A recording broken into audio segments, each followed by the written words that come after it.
sem Saša Bertoncelj, vrhunski športnik, telovadec, gimnastičar, kakor vam je ljubše. Moje paradno orodje je konj z ročaji.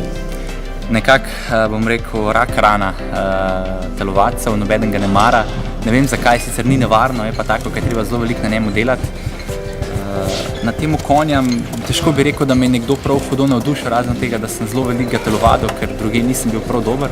In potem nekako je iz tega dela ratalo to, kar je zdaj ratalo, da sem med najboljših telovadcev na konju z ročaji na svetu trenutno. Medalist 2 evropskih prvenstev, edini zlati medalist iz prvih evropskih iger, večkratni zmagovalec skupnega seštevka svetovnega pokala, več tekem za svetovni pokal, tako da bi lahko kar nekaj našteval.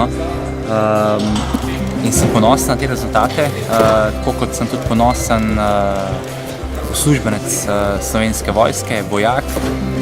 Nam športnikom, pa če grem bolj na sebe, meni to pomeni ogromno, nuditi tisto socialno varnost, za katero bi drugače verjetno trepetal. Predvsem v mladih letih, ko se še iščeš, ko ne veš, kje si, to pomeni še toliko več. In zdaj pa tudi, da lahko vztrajam na tej poti in da probam doseči še več takih vrhunskih rezultatov, ki smo jih dosegli zdaj.